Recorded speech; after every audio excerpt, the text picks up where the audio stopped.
your estimation, given that some time has passed now since the election, why did the ANC go from 57% in 2019 to just over 40% this year? Thank you very much, and welcome to the House. The reasons of why the ANC went from 57 to 40% will be analyzed thoroughly by us. There are subjective and objective factors. The objective factors relate to the economy.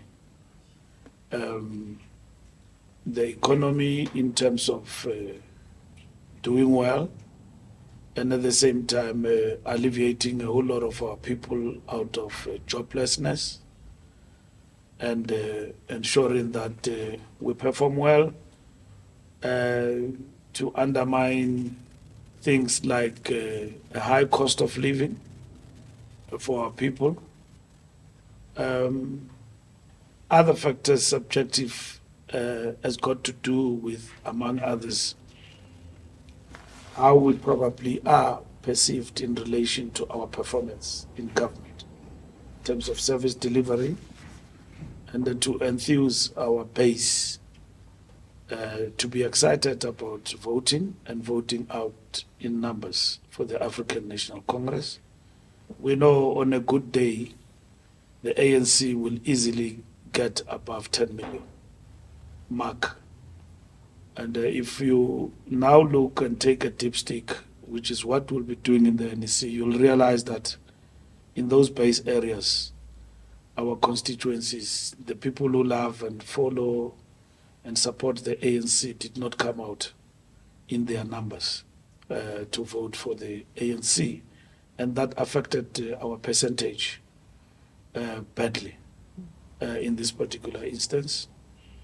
And other subjective factors relate to the state of the organization. Our organization is not at its best in terms of functioning from the point of view of branches who are doing their work in terms of understanding that building a branch and accounting for its existence is not a mere task of an election. It goes beyond that. It means the ANC branch must be at the center of people's lives. And once that is absent and elections becomes a Christmas for a branch, and once it is over, the branch then think of another Christmas, which is the next election. And yet the lives of the people are about everything and anything every day. When there is a sewer spillage in the street, it is the ANC branch that must be in the forefront of mobilizing government and in the forefront of mobilizing society if there is ineptness in government, to mobilize society to challenge that ineptness. If there's an absence of that nucleus in the society, of the existence of the ANC branch in leading the struggles of the communities, and then we become weak and weak and weak, and we are just an organization that exists for an election. And in that sense, we become what we may characterize as visitors in people's lives, in changing their lives, meaning, so we only come for asking for an election, but we're not always there. When they fight crime, you know, they are attacked by criminals, we should be there and leading those struggles, and we should be there with them at all times. So it's not just a task of mobilizing volunteers to go and ask people to vote for the ANC, but it's an ever-present task of living in the lives of South Africans at all time by inspiring them, making their problems ours. Mr. Mbalula, do you think it's necessary to sit back and analyze these things? Many South Africans would say it's obvious. The reason why the ANC lost the outright majority was because we have an electricity crisis. We have massive youth unemployment. 80% of 10-year-olds can't read for meaning. Our infrastructure is crumbling. I mean, these are all due to a lack of proper governance by the ANC government. The ANC has done a good job in the past 30 years, an account of which is given by Census South Africa in terms of the quality work the ANC have done.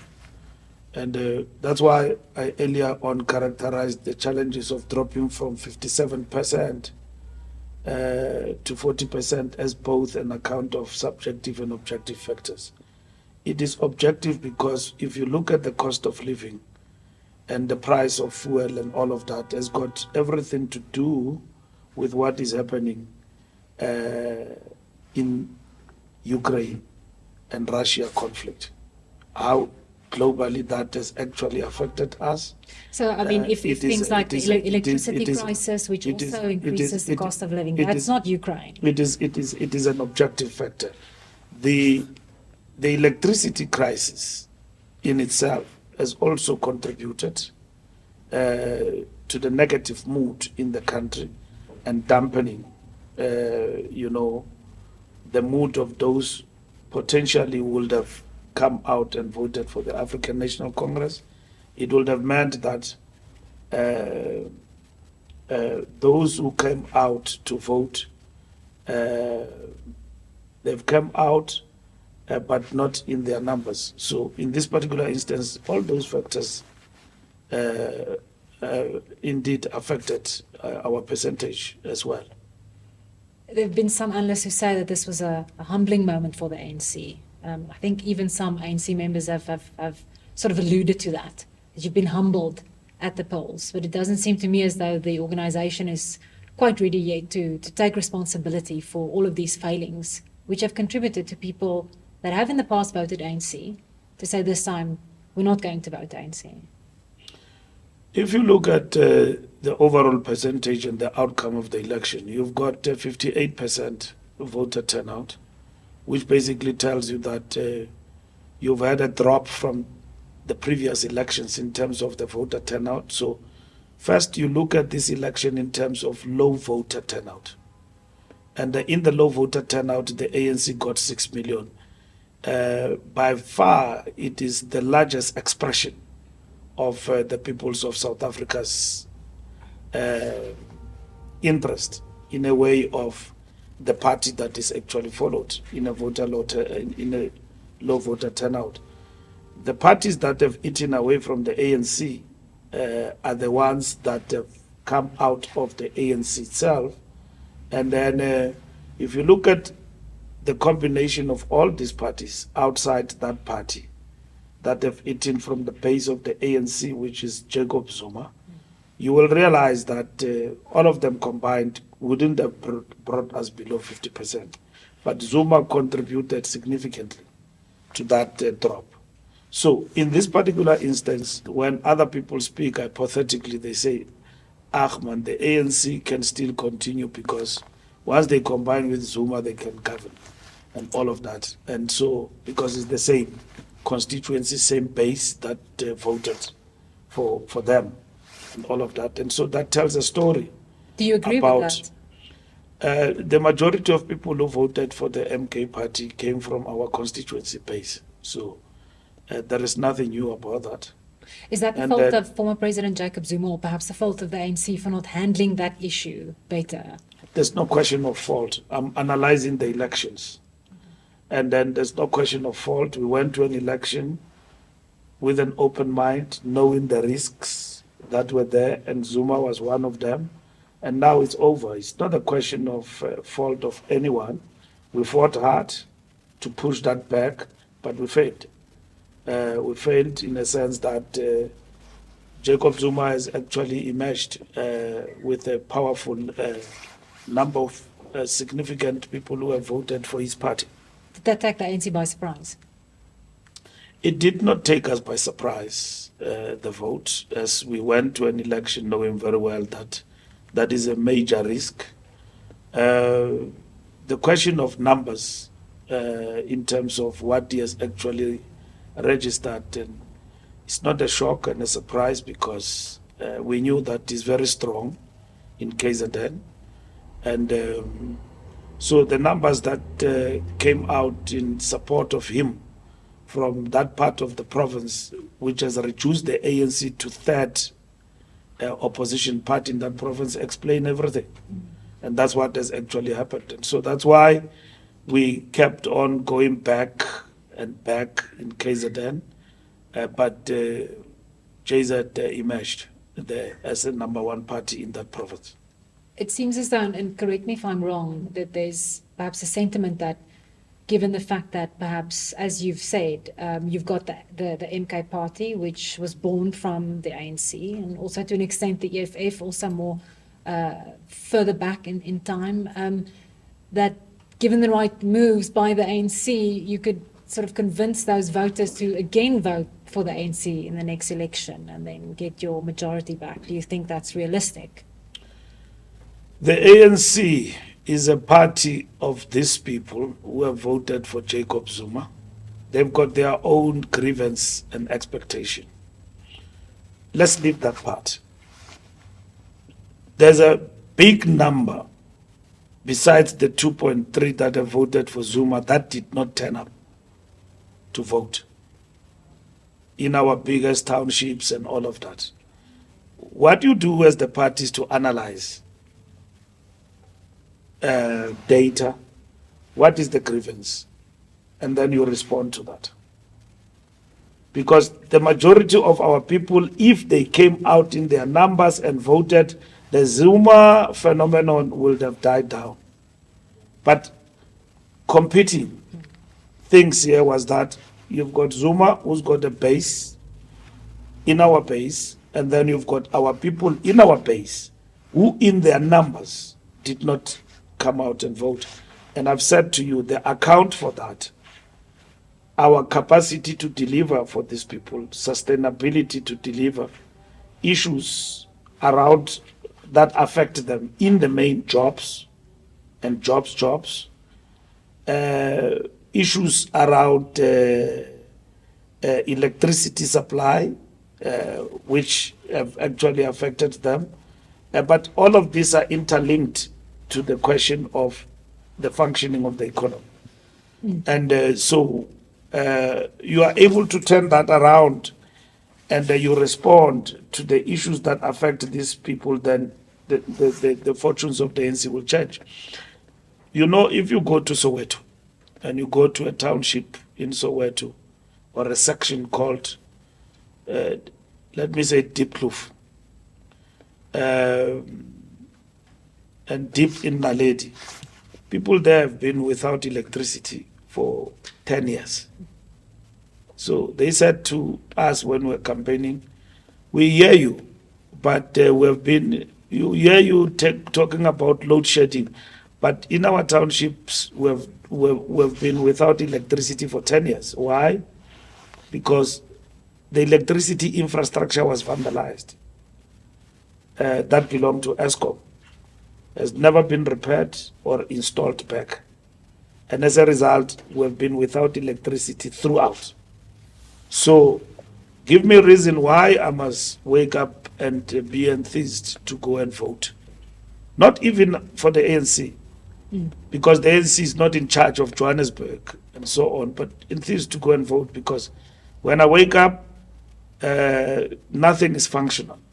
And yet the ANC of Mandela, Thabo Mbeki, installed 90% of South Africans to the grid. And there we come today, we are without electricity. So there's a whole lot of such challenges. The inability to move with speed to address the electricity liability of the residents. Yes, it has been reduced from 19 billion to up to 7 billion by the ANC successive governments in Johannesburg. But at the end of the day, how do you address that liability in relation to residents coming to the party to participate also in governance and service delivery by means of meeting government halfway through a social contract and social compact. In this instance, that can also happen if society is participating in the economy by way of having jobs to be able to do things for themselves and pay electricity and not just rely on welfareism and at the same time social grants and all of that. What about people who make the argument that the ANC is out of touch with the material conditions on the ground of many people? You've been criticized for arriving at the rally in a G-Wagon, where certain people have to survive on the basic income grant or the special grant of 350 Rand a month. Well, I think that story, because you are raising it now, let's respond to it. It was an over-exaggeration of the situation, because I don't own a G-Wagon, and that G-Wagon was provided as a means of security measure because there were security threats around the area we're in, and it was sourced only for that moment and that occasion. And then you people of the media picked it up as though I gallivant with G-Wagon every Saturday and weekend and overexposed my security situation. There were threats there. And then I had to get in and walk on the ground, and that is what happened. And so the way it was put is, it was as though I go around with G-Wagon everywhere else, Saturday, Sunday, weekends, and all of that. That was an armored vehicle that was specifically procured.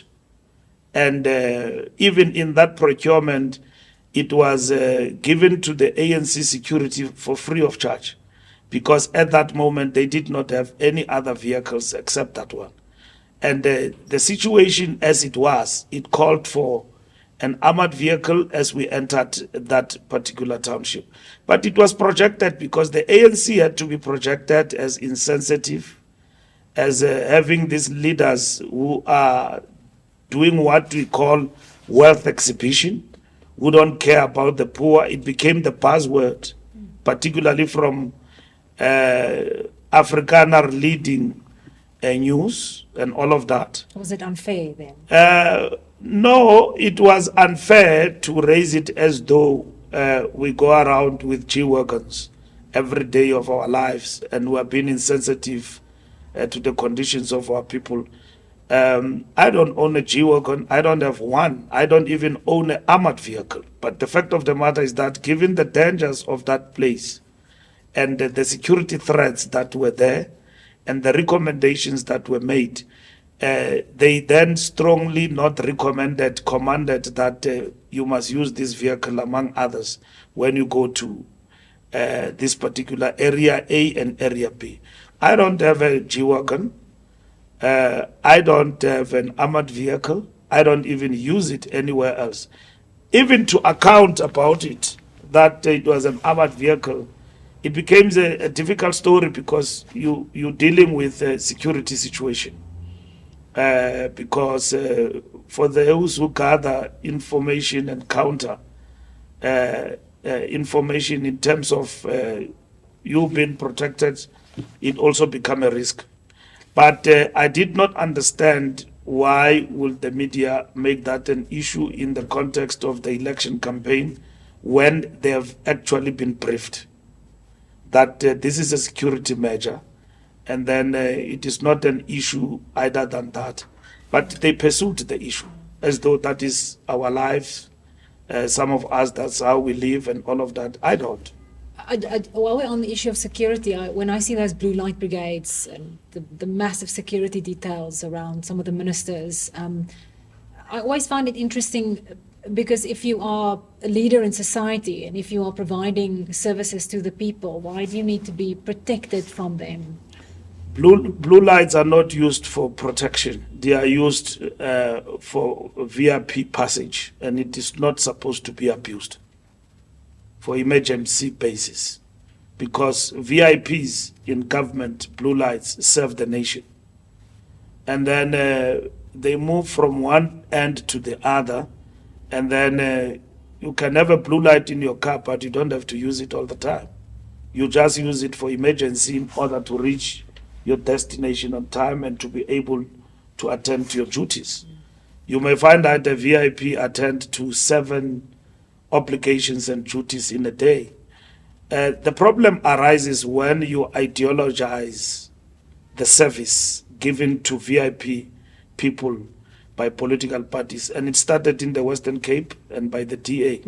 And then by talking about Blue Light Brigade, including attacking a president of the country. And where in which there was an altercation between the president motorcade with a private citizen and all of that. And then, so this has actually been demonized for convenient political basis. So that does not arise. Society, what it needs is services to the people. And then at the end of the day, blue lights is nothing of particular significance in terms of status, to anyone. It's nothing. It means. So what has happened in this country, and which you have not even pepped up, is that the very same VIPs you are talking about as ministers have been stripped of any significant benefit of luxury that any person can actually live up to. First and foremost, in terms of austerity measures, credit cards, irrespective, were taken away. Now, if you think about social status of an individual, ministers are not flying business class. Ministers have been degraded from even locally occupying a presidential suite or an executive suite. They use standard rooms in the hotels. Ministers, in terms of their status, are not allowed to have backup security arrangement unless if there is a security threat and those who are in the security cluster. Minister allocation per minister, 2 bodyguards and a vehicle. And that's it. And flying, it's economy. You only benefit of these benefits when you go international, if there's anything like that. Even then, ministers used to fly first class. That was killed. You fly more than 10 hours, you only allowed business class as a minister. Is that not enough? It is enough. I'm talking to you about the gravy train that is purported out there, that being a minister, it is in South Africa means something huge, and you add blue lights as though it adds something to the value of luxury benefits. No, it doesn't. I completely understand what you're saying, I'm talking about austerity measures that this government has taken in terms of the standard of living of ministers. During COVID-19, when everybody was contributing to the purse and in terms of CEOs and everybody, ministers did, and government ministers did. And we don't talk about that every day, and then that's it. So, I understand, but what about the the president of this country, by virtue of being a businessman and coming into government, he took cuts into his salary and donated it elsewhere. Something that has never been spoken about except Kayton Mackenzie. It became a big story. Very good gesture from Kayton. I won't take anything away from that. But he was not the first to do that. So you guys have never spoken about these things, and you have, because government does not talk, does not communicate. It has taken as a fact that becoming a minister, it is like you still live in the days under apartheid ministers. It's not the case. I understand that completely, but the perception perhaps in It is the perceptions that must be corrected. I'm not dealing with perceptions with you now in this interview. I'm dealing with you with facts. And if ever you think that I'm telling something that is not truthful, you can use Africa Check, and then you yourself can also check the lifestyle of ministers. around us. That's a good. And then ministers, in terms of government and treasury, have even the vehicles. Remember, ministers here used to drive 750 BMWs. Ministers are driving cars below 1 million rand. And you know the risk in terms of driving a less than 1 million rand a car, and you travel a distances that ministers are traveling is huge. But ministers have taken the card, and the president have enforced those. We no longer have ministers who drive cars above 1 million rand to 2 million like it used to be. For safety features and all of that is below that.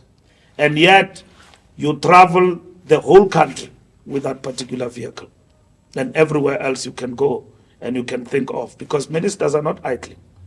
They are working. They've got tasks on a daily basis. So I'm just explaining to you that things are not the way they used to be. Cyril Ramaphosa, under his administration, have implemented strict austerity measures for the ministers. The only outstanding thing that he is going to implement, I know for sure, is lifestyle audits. And that is what is coming for the ministers in the 7th administration. Well, while we're on that point and we talk about ministers, you yourself, a former cabinet member, one thing the ANC has been quite vocal about is reform agenda. But how can South Africans take that seriously if we have someone like Zizi Kodwa elected back to parliament? He's facing his own legal challenges. Bongani Bongo, Gwerimantashe, etc. I mean, I can go on.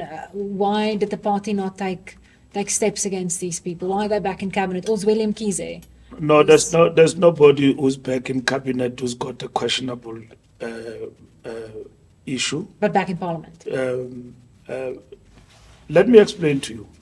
The ANC has adopted a set of rules that if you are charged, you are on a step aside.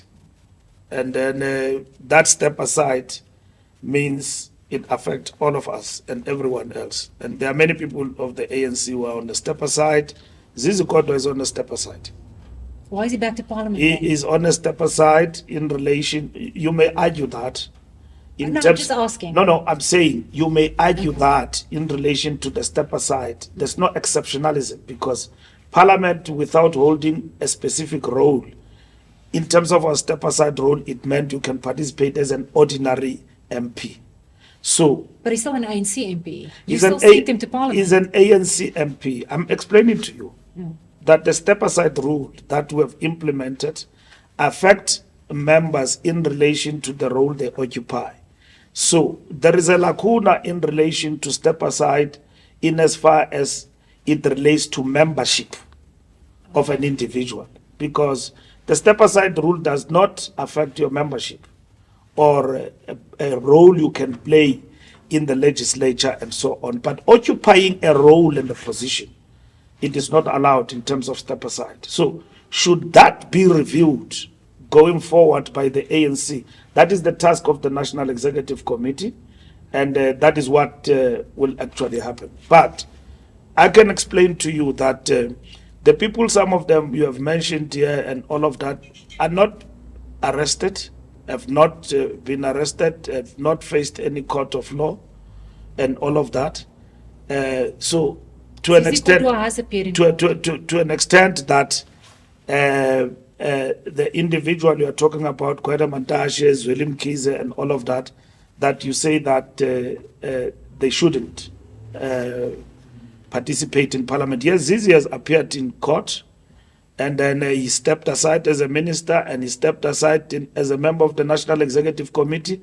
He did not step aside as a member of parliament, of which, in terms of the step aside rule, it doesn't say in relation to that role as a member of parliament that he can actually step aside, because there are members of the ANC who have been members of parliament who stepped aside, but they did not step down. from their role as members of parliament. So ethically and morally speaking, as Secretary General, perhaps one of the most powerful positions in this organization, you have no problem with Zizi Kodwa representing the ANC in parliament? I'm not saying that we, as the ANC in particular, in relation to that particular matter, there is exceptionalism, if you understand me. I've said that there is no exceptionalism. Should the ANC arrive at a different decision to say that you must even step down as a member of parliament, that will be the decision of the ANC. So in this particular instance, we are very much consistent with what conference have directed us to implement, and it has applied to Zizi. Should you want us to take it further, that he must step down from parliament, that will be the decision again of the National Executive Committee. As it stands, that rule stands and it applies also to Zizi. I understand that absolutely, sir. Just talking again about perception. How should South Africans take the party seriously if you talk about reform, if you are not willing to make these difficult decisions? Difficult decisions have been made, including going even beyond the Constitution to say that South Africa says, in terms of its jurisprudence, no one is above the law, and that everyone is presumed innocent until proven otherwise. The ANC has taken it beyond that. It said, irrespective of jurisprudence that is guaranteed for each and every individual in the Constitution, for as long as you are our member, we will implement a rule that is called step aside.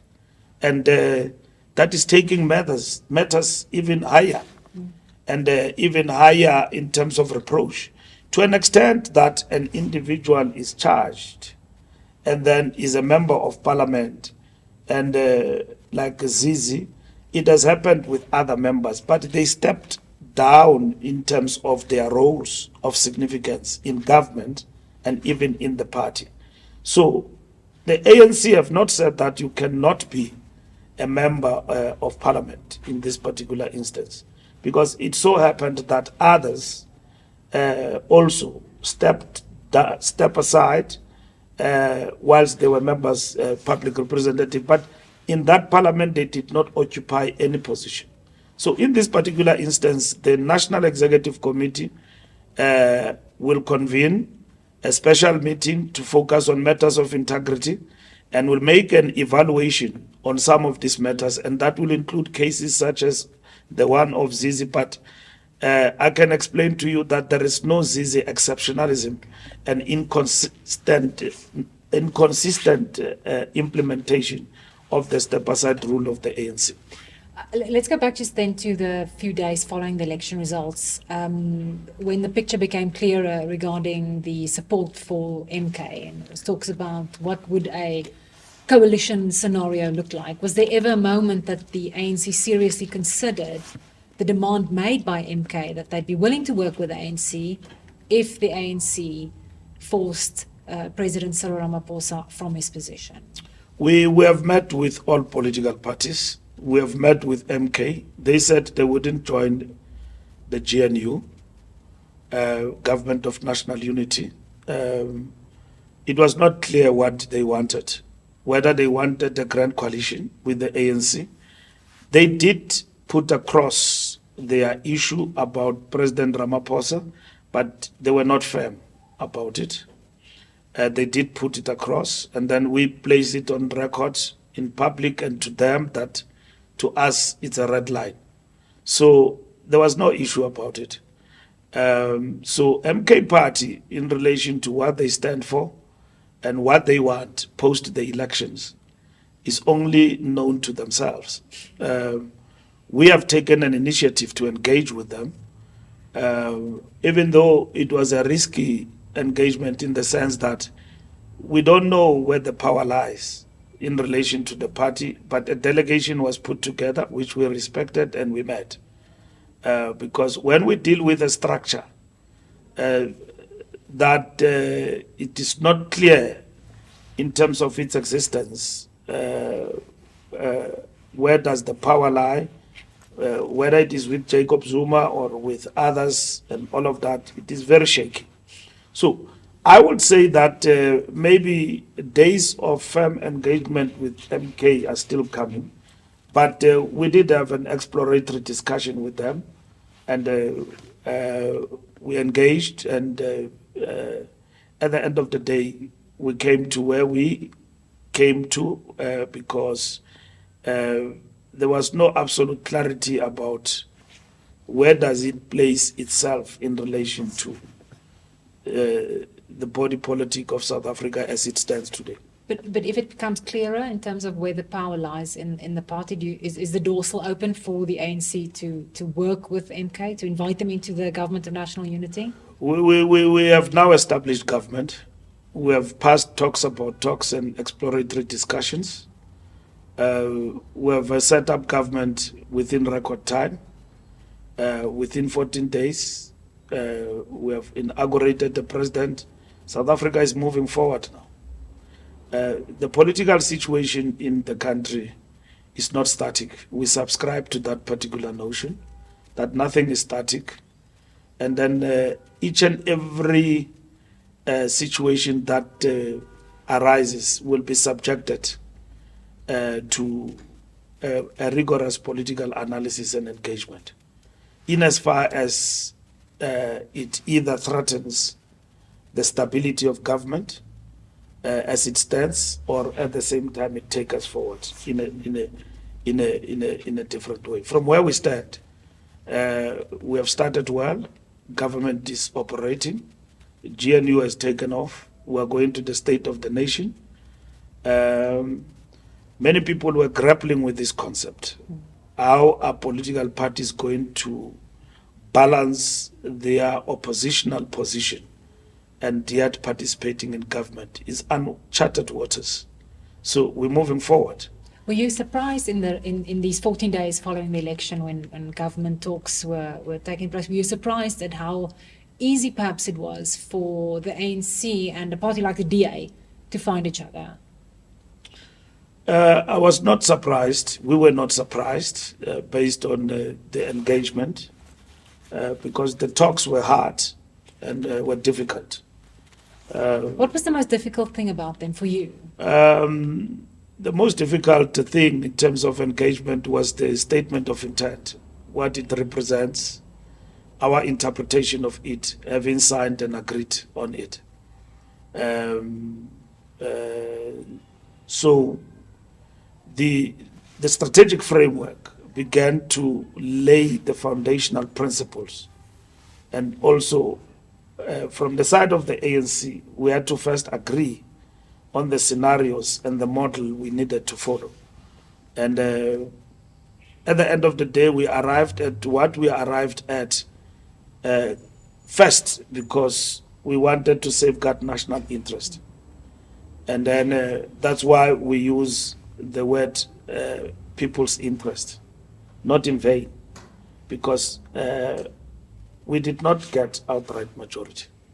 And we're not going to work as though we are a party with a 50% majority when we did not. We are to respect the voter, that the people have spoken. And in how the people have spoken, they said they want inclusiveness. And that's what is important. And then how do you achieve inclusiveness? You achieve inclusiveness through an arrangement of unity. And that unity in itself is not a melting pot. It does not mean that it will not be characterized by contradictions and so on.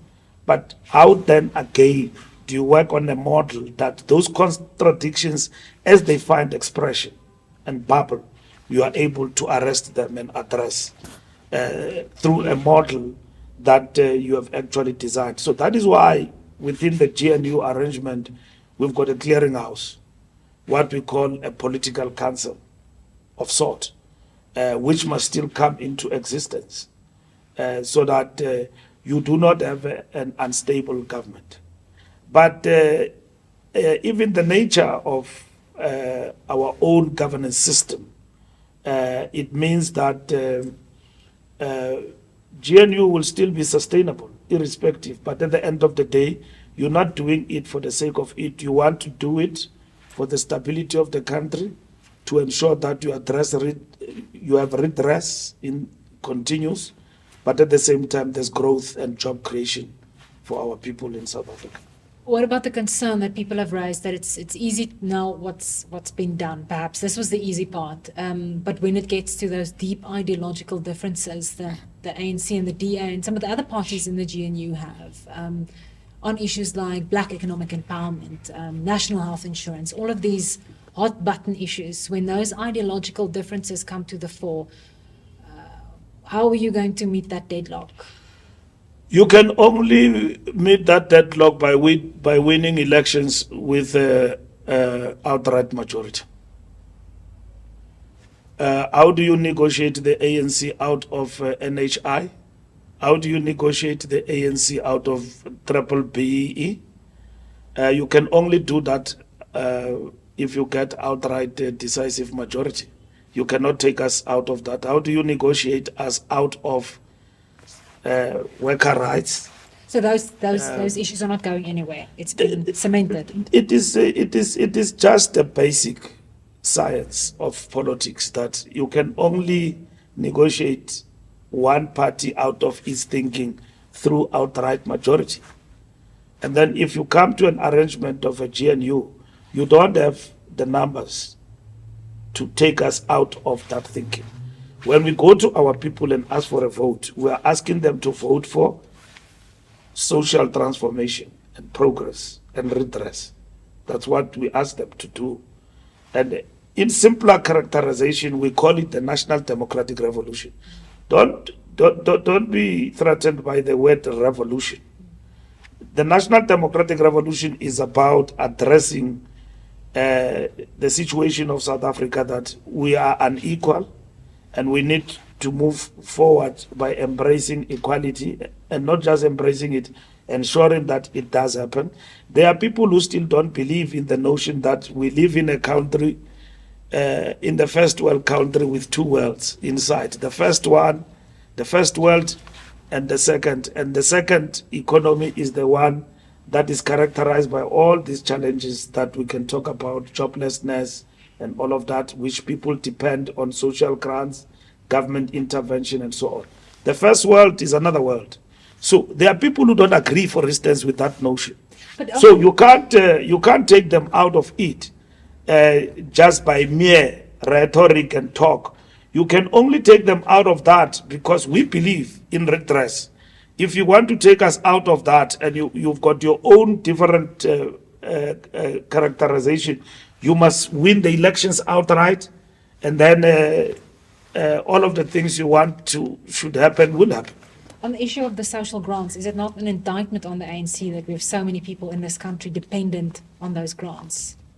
We've got an indictment in this country that over the past 30 years, government has been mitigating the situation of our people in terms of unemployment and all of that out of social grants, and yet the economy has got a potential but has not been able to create jobs because there's been disinvestment from big business in this country. But why? To invest in the projects of creation of jobs. That's what we've been talking about, and we were trying to navigate towards in terms of the social compact. The social compact says, what is in your interest as business that prohibit you to invest in job creation? When you take a smelter from South Africa and then take it to Zimbabwe instead of creating 800,000 jobs in Limpopo, what are you doing? But why does that happen? Now, that is disinvestment in terms of big business in this country.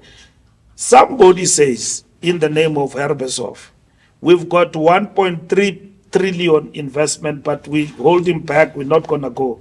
We are for industrialization, but we're not going for it because we don't trust this government. And then they don't come to the party. But can you understand why they don't trust this government? That is why we've got a conversation, but which must move faster in terms of this social compact. But we've gone through the process of the social compact by now beginning to deal with the social compact in terms of sectoral approach. Automobile industry, you want to come to the party and you are coming very fast. Let's sign a social compact and move forward and invest in the economy and create jobs. That it has worked. But if we were to respond to social compact from the side of what we expect government should need to do to give you breaks and all of that, and then you bring in jobs, which is something that we can do, sustainable jobs, let's have that conversation and agreement in terms of closing the social compact. So I'm saying to you, don't look at the flip side of the coin that government is giving social grants, and yet those who are supposed to come to the party and work with us to create jobs, they too have not come to the party. What this country needs is a working together and unity.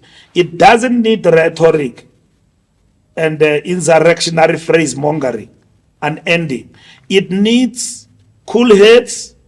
We have passed the first step of the GNU. The biggest issue before us now, can this GNU, working with everyone, find expression in the social compact of building this nation, including creating jobs for our people? Like the examples I've given you. What happens daily in this country? I mean, people investing, bigger firms, pharmaceuticals and all of that, instead of investing in this country, boom, go into India. So can we come here and then deal with the challenges that we're facing? And we can't address those issues past each other. And that is why NETLAC is there. And that is why we are in conversation with business. And we believe that the next 5 years and even beyond that will be totally different. But what do these business leaders say to you when you talk to them about divestment? Do they not make the point that it's difficult to run a business in this country if you don't have proper electricity supply or roads to transport your goods or ports that can handle the coming and going of these goods that are supposed to create jobs in this economy? It's not an ideological issue. It's a practical issue. It's difficult to do business in South Africa. Government has intervened in terms of addressing the backlog of how we reach Richards Bay faster through Transnet and all of that. Government have responded to address years of state capture that people don't want to talk about today, that have handicapped the functioning of state assets to be in a position to deliver the services that are required quite faster. There are recommendations, things have been implemented, people have been arrested and all of that. But over and above that, there's been a change in terms of how some of these industries are now going to be functioning going forward. The biggest intervention that is going to come through Transnet in the Richards Bay, KwaZulu-Natal corridor, it's a game changer in terms of the economy. The stockpiles of coal that are there and all of that, once they find their way faster out of the country, and also in terms of moving things and logistics in the country quite faster and efficiently, half of our problems are actually resolved. And this is where we are moving towards. Why is it possible for the ANC to be able to work with the DA on national level in KwaZulu-Natal, but seemingly not in Gauteng? We have a statement of intent. We engage with everybody, and DA agrees to come to the party. And we differ with the DA about the modalities of cabinet composition in Gauteng, and which was a subject matter over a period of time, till we felt that we can't delay the establishment of government, because that in itself will multiply instability, especially in a bigger province, economic hub of South Africa like Gauteng. So, door is not closed to the DA and to engage, because the question of disagreements in relation to the modalities, we have passed bigger hurdles in these discussions to be able to establish government and national government. And let's give what has happened a chance, and then we'll see going forward what will actually happen.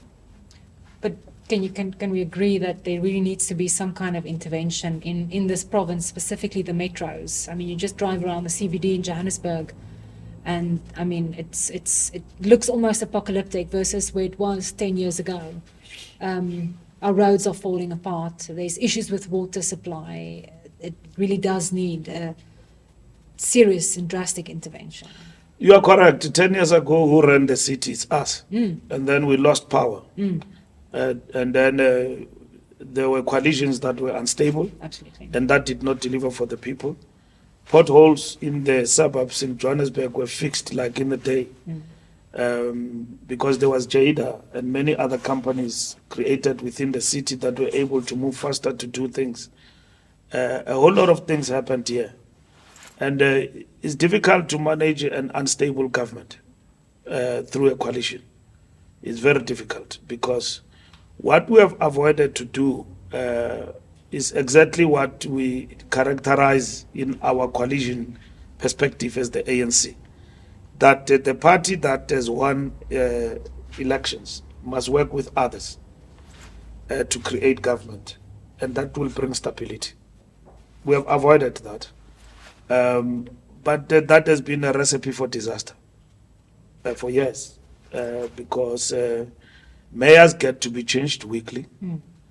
MMCs get to be changed weekly.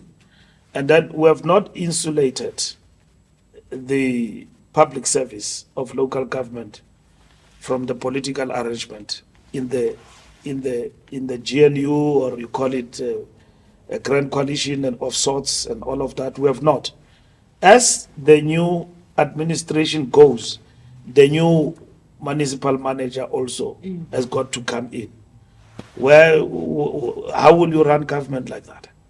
It is not possible. So that's why you've got this result, where in which the stockpiles of rubbish everywhere, and then criminality is taking over. So all the good ideals of running a metro are just going out of the window every day. So the situation of the electricity in terms of Johannesburg power and all of that also has affected how things got to be run around here. So there's been a lot of instability. The ANC sits with a majority which is not decisive. The DA does have a majority numbers which is not decisive, and other parties. So our perspective was that these parties must form government and run, and then respect the will of the people in that way. That has not actually happened, because every council, any party, based on the arrangement, can topple the next. How many mayors have we had in Johannesburg over just the past 5 years? I've lost count. Yeah. So do you think it would be more stable? We convened a coalitions meeting, which was led by the deputy president. We put this perspective across. All smaller parties disagreed because they are the biggest beneficiaries of the instability. That you can be a mayor from a party with 1%, it can only happen in the new arrangement of Gauteng and all of that. And the party with the biggest numbers is not the mayor. You are basically running away from responsibility of being blamed for service delivery. I'm saying it can lead to that in terms of the understanding of other people, that why are these people with numbers not coming together and form government? Because they are running away from responsibility of governing the city or whatever that is the case. And then the smaller political parties, I understood in the coalitions conference by the deputy president, had to oppose us there, because they knew that once we take that line, that the party with the biggest numbers must invite others to form government, the Christmas is over. where you will have a party with smaller numbers leading a city. It has never happened in the world. So, but a party with smaller numbers can be part of government, but not to lead, because it is anti-majoritarian in a sense, albeit the fact that that majoritarian is affected in terms of numbers. I just have one last question, sir. Yeah. Like saying we should wrap up. Will the GNU survive? I don't subscribe to such thinking like fixed stock and barrel. It won't survive, it will survive. Everything is subjected to a process. We've started a model here, and everybody in their numbers, they have embraced. We've constituted government. We're moving forward. I believe in things that flow, that are not static, and but in a positive direction. So I think there will be contradictions within the GNU, as it will be expected, but at the end of the day, is firmly founded on the principles of a commitment of everyone to work for stability of the country, and then to work for constitutionalism. As long as we don't fight about those, the rule of law, redress, we are good to go in what we call this big South African company called SA. For the best interest of the people, let us move forward. Other issues that we differ about will continuously come in and out, but we can work for a common good. We can work for South Africa to prosper, because we don't have another country. This is our only country, which we have characterized as a country where the colonized and the colonizers can coexist and live in the same country, which is South Africa. We in the ANC, we have said that in our strategy and tactics. So, long time ago, and we are the country that is referred in the world as the Rainbow Nation. That Rainbow Nation is rekindled from time to time by how the Springboks play. I mean, Ireland this past Sunday was a disappointment, but we know that Rassie Erasmus has got this. He's doing a great job, and the boys. And then it must go beyond that.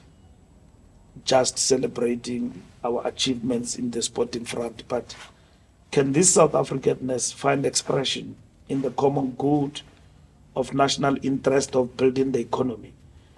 Can we build this economy to create jobs and make it happen for our people? That is the common good where it actually come in. So that majority of us don't depend on social grants. We can wake up and do things for ourselves. And that will mean prosperity for the country. And so that is what we want. And so GNU will flow and then will work, but will not collapse on the issues that I've mentioned, constitutionalism, redress, and all of that. Others may leave because they don't get their way through and then go back to the benches in parliament. But it will not lead to a constitutional crisis. So our constitution is firmly a constitution that has actually enabled us to navigate through these difficult moments like the GNU.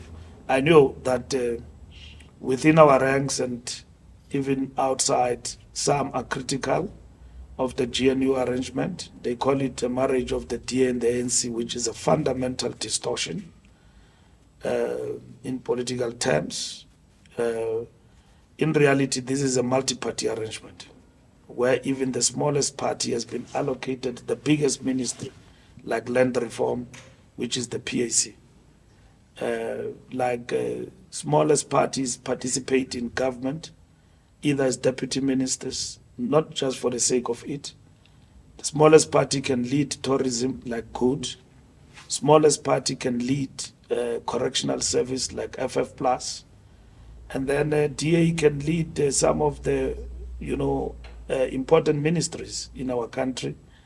And then the chunk goes to the ANC.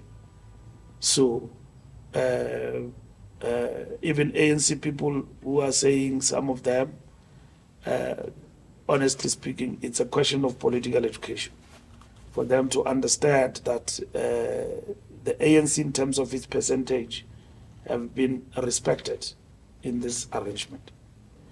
What others wanted is not an issue of ideology. It's a question of political opportunism, at best, ideological volatility. So that's what they want, which is what we don't subscribe to. So because when it is convenient, they work with the enemy.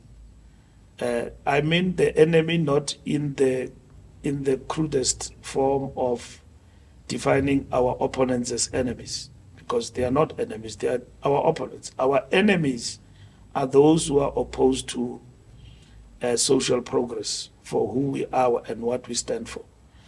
Our opponents, we can handle them, we can deal with them, we can tolerate them, we can engage with them. At the end, it becomes the will of the people. So let them not come with brushed teeth as though that they are our friends. They are not. Our friends, as the ANC, is the Communist Party, is COSATU, is SAMCO. Those are our friends. All others, starting with the DA and others, they are not our friends. They are not our friends, they are our opponents. And they differ in degrees and ideological streams. But they are not our friends. Our friends is the Communist Party, COSATU, and SAMCO. Those are our friends. So in this instance, we are involved in an arrangement, not only with our friends, even beyond, with people we regard as our opponents. But not enemies. Not enemies, our opponents. And I use that guided by the ANC strategy and tactics of who's the opponent and who is the enemy. And in this particular instance, we understand all of them as our strategic opponents, not our enemies. And there are others, narrowly, who seek to define opponents as enemies, which is incorrect. It's debatable for them. And, it's like me in the 1990s, when the ANC suspended the armed struggle, I thought is the be and the all. It's a strategic thing. And then the ANC taught us that this is a tactical thing. You can switch it off and on, depending on the material conditions. The strategic objective of the National Democratic Revolution is non-racial, non-sexist, democratic, prosperous South Africa. This one, you can change it on and off, and then you can adapt it from time to time, just like the GNU. It's not there forever. Thank you so much. Thank you very much. Thank you. You want to just get a watch?